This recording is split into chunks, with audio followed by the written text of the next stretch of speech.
Like I said, you cannot implement anything on a college campus with that much. I mean, it's just impossible. It's one thing if you've got a structured school and you've got egress. I mean, you've got ways to somehow control it. I saw a really interesting thing that I wasn't aware of because I don't have a child in high school here, but a lot of the counties have taken ex-law enforcement, ex-military, and they do a training course, and I forget what they're called down here, but they've got the actual officers that are in the classrooms, like are on on the campus, and then they've got undercover people with firearms also on the high school and other campuses that are are there to take out any threats. Yeah. And it's just there was I wish I knew. Maybe you guys can find out who this is. I want to think he was I'm sure he was a Democrat, but he was from Massachusetts. I want to think his last name started with an L. He was either a senator or a House representative, and he wanted to pass a law. The law was named after him, Lindy, with some whatever it is. But what he wanted to do was the first ban being if you are convicted of domestic violence in any form or fashion, you cannot purchase or have in your possession a handgun. And that's just because if you are so unstable that you're beating people that you love, probably a good choice for you not to have a firearm. And then the second was that they came out and they were talking about, this was during the East Lansing shooting at Michigan State, that if you have ever made a terroristic threat. Well, that's a given, I would think. Well, the kid from Buffalo that they just had, I know. They just had his trial today, and he got whatever he got, 10-year sentences or whatever he got. But I mean, he was a Nazi, but absolutely a Nazi, white supremacist, and he was apprehended and questioned when he first made a year ago the comments, and boom, you've got a hearing today, and he's killed 8 people. Mm-hmm. So, and I is the NRA really is it that much more powerful than us, we the people? Weren't they bankrupt? Didn't they file for bankruptcy protection? I think Chuck Heston wrote him a check and covered it. So apparently a recent Supreme Court-related ruling overturned a gun control measure that barred gun ownership by people subject to domestic violence restraining orders, deeming it unconstitutional. This is where we are. Yeah. Yeah, God forbid, right? Certainly anyone with a restraining order. I think it's unconstitutional to fucking have, be walking someplace and just get shot dead. Right. I think that's not. I don't think that's in the Constitution. And as I raise my hand and become an American citizen, I also take full responsibility for any whack job that decides to walk into a Walgreens and unload an AR-15. Mm. Yeah, I hear you. When the Michigan State thing first went down, I frequently do this with Fox News. I don't care what fucking party you're in. Fox News is ridiculous. Whenever something is going down, I always flip over to see the difference in coverage from different news sources. So here are the headlines the day of the Michigan State shooting.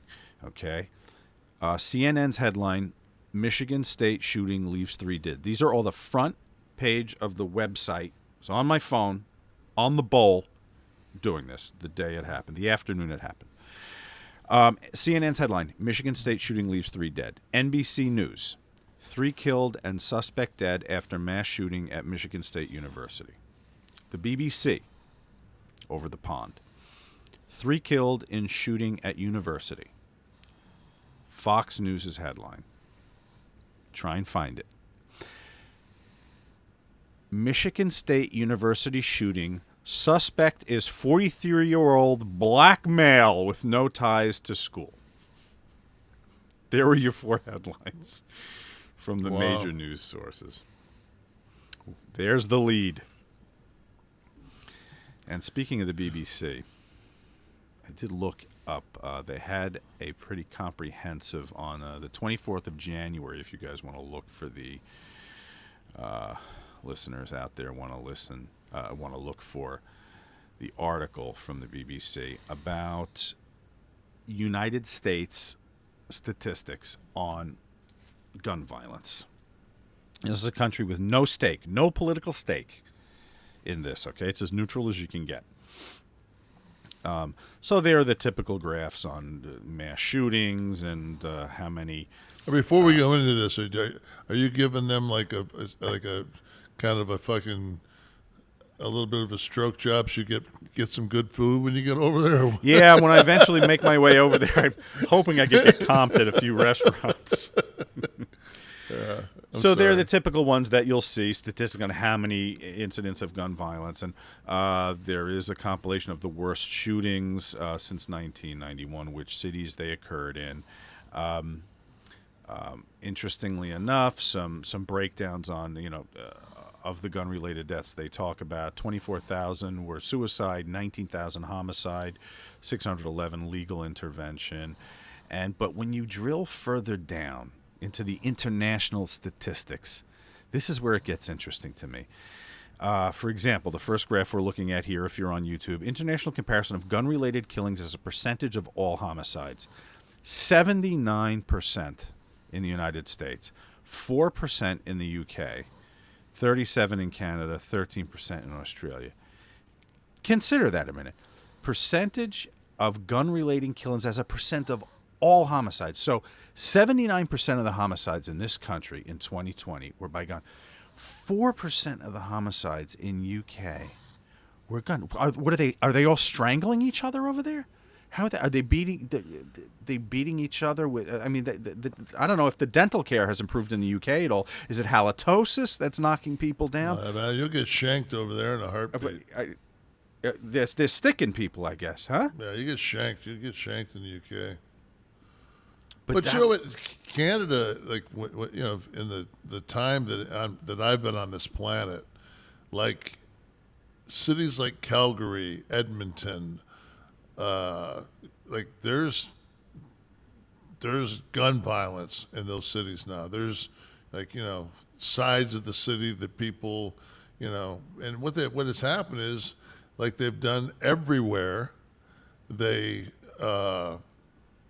take I call it the Milwaukee breakdown of how Milwaukee did it when they decided to divide the city and take an urban downtown area that basically has no commerce and put your immigrants and people that are less fortunate and then basically create yourself a war zone. Yeah.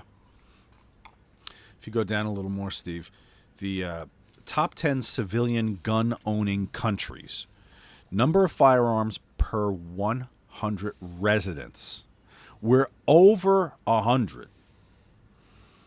Per 100 people, there are 120 guns here.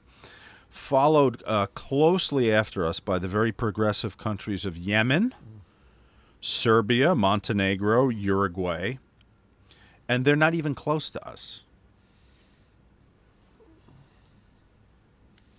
And Canada's in there. Like Uruguay really surprised me because that's kind of a chill. That's a chill place. But look at the numbers. It's only a third. Yeah, but I mean, I've been to Uruguay. I would not have thought that it was that high. Really? Oh, well, and even Canada too, like you mentioned, with I a mean, third that. Canada, though, you've also got like so many people hunt. You know, that's True that. ownership. You know, Finland, Iceland, Lebanon. That's just a bunch of motherfuckers with AK-47s. They just don't have a fathom fireworks. they just go out and For fucking celebration, fire into the sky. Exactly. Not that those rounds got to come down or anything. I think they do it just to keep the fucking 40-mile-an-hour UFOs to a minimum over Lebanon. They should be dropping out of the sky. Your turn to fucking scatter tonight. Nothing to spy on over there, clearly. No. And then, interestingly enough, this is the last graph I want to look at, how Americans feel about U.S. gun laws. So it's the top line and the middle line that move the most. Top line being how many people feel that gun laws need to be more strict, and then the middle line is or kept as of now. Look where the divergence happens. From 2000 to 20, between 2010 and 15 somewhere, right? There's a decline in people feeling that you need more Maybe strict. like 2012, like we're all on the same page. Right there, right? Yeah. Yeah, 2012, we were all on the same page, and now it's, And then it shoots up precipitously with the majority of the country calling for more strict gun laws and a decline in people feeling they should be kept as of now. So this is just a snapshot. I mean, the commentary on the liberals. I think people who listen know we're much more centric than anything else. But the gun issue is, and we're not saying. Listen, one of the people on this show has admitted to owning guns. I held one of them. It was the fucking weight of a cinder block. No, and my whole thing is this: is a gun is a tool. That's what a gun is. I mean, it's a tool. I mean, and I use it to protect my family. I do not, even though I have a carry. I don't carry. I have a concealed. I don't carry. If I carry a weapon, I just feel. Now I will carry a weapon if I'm going to drive down to Miami. I'll have I'll bring a weapon just in case. I mean, I'm not going to break down in the middle of the night someplace, and But if I'm just going around town here, I'm not out at nighttime.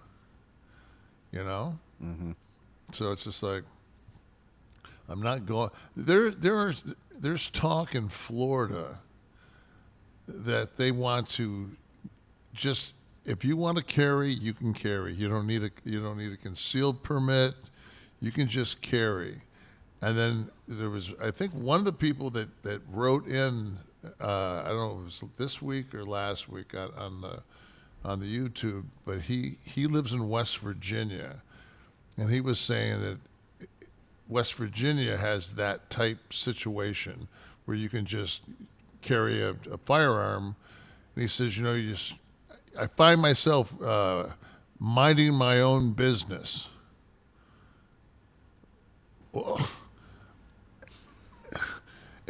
And if somebody decides to fucking step into your shit while you're minding your own business, you're okay with getting popped between the fucking eyes?